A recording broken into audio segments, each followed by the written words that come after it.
This was a complete bust. Let me tell you what happened. All right, so client contacted me. He had a vision in his mind, and I was like, yeah, for sure. Art and war, of course. Yes, I like that. Like, let's do that. So he wanted to create a piece that went from white to blue and blue to white. And I'll show you the design concept as we get into this. So I started by cleaning up the slab. You gotta take all the bark off. This is not an option. No, you can't leave the bark on. I'm sure somebody somewhere left bark on, and I'm sure you saw that and you think it might be a good idea. Don't do it. I've done it myself, and it's not a good idea. It's not a good idea. So basically the resin sticks to the bark, and the bark is meant to come off, and yeah, just don't do it. Like, I'm sure there's ways that you can maybe drill holes or like do something to make it all stay together, but you're gonna want to get all this rot out, and you're gonna want to clean it up and get this, like, that thin layer right there. You're gonna want to get all of that off of there, okay?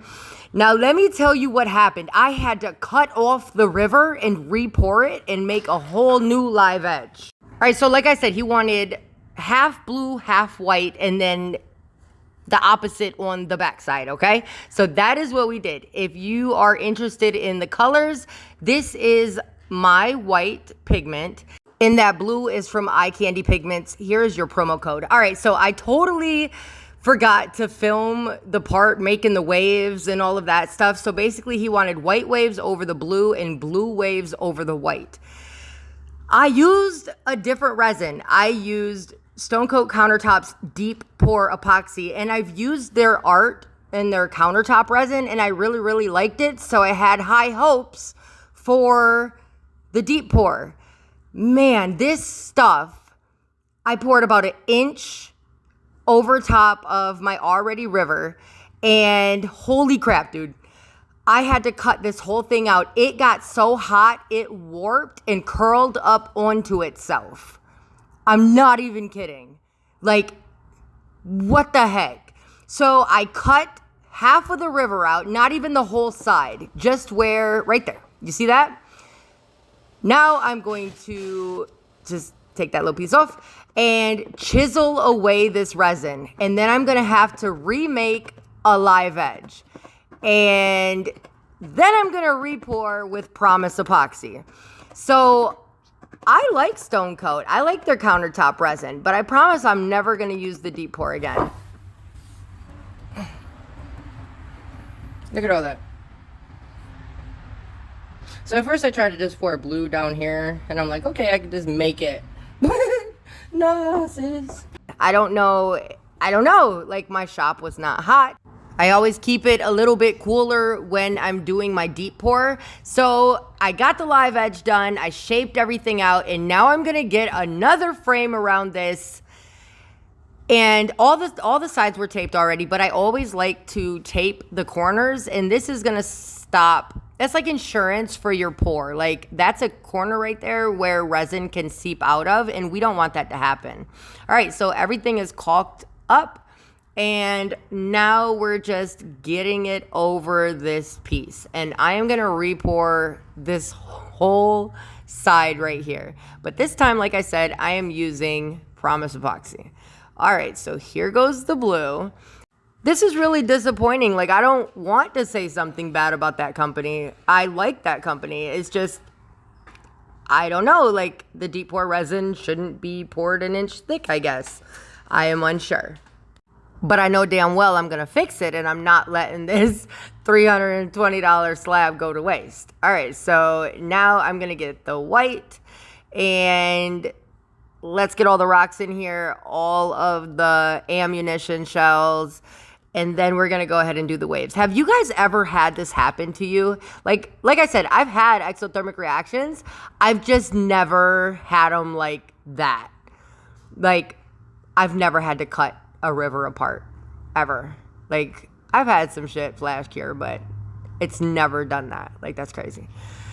Anyways, all right, so after you get everything in place, I am gonna go ahead and get the waves in here.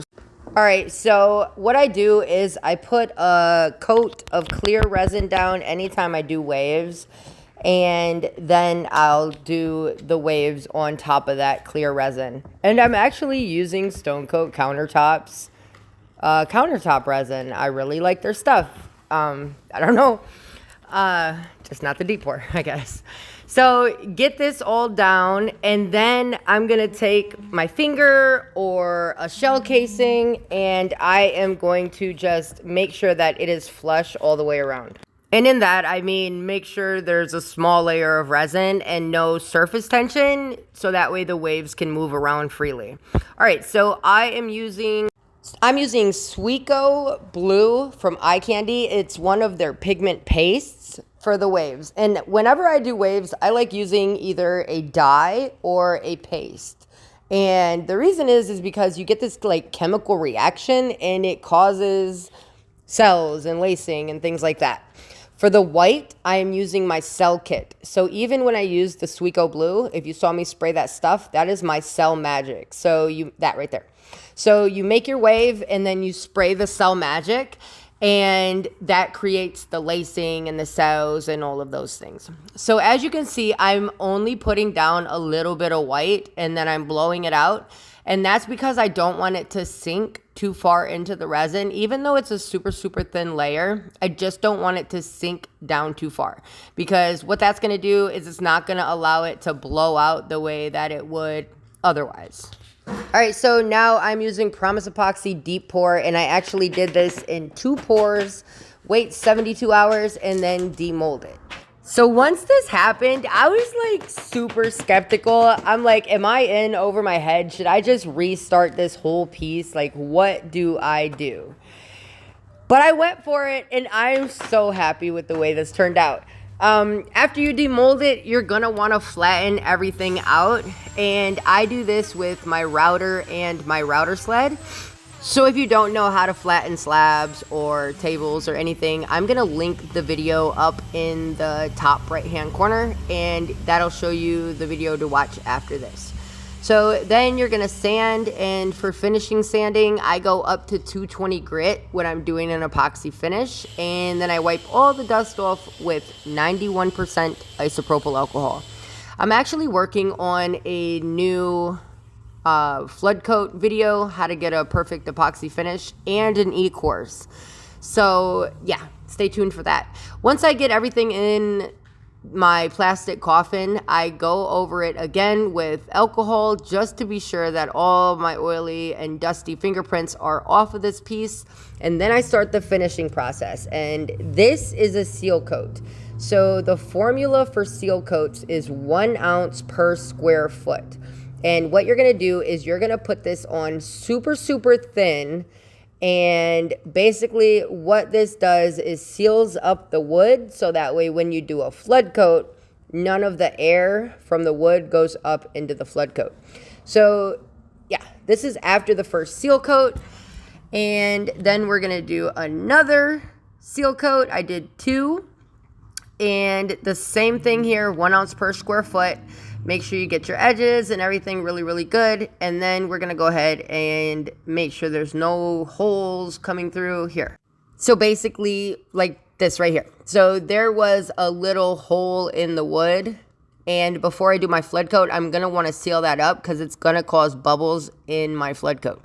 So I do that with Starbond CA glue, and I use the clear or the black in medium or thick.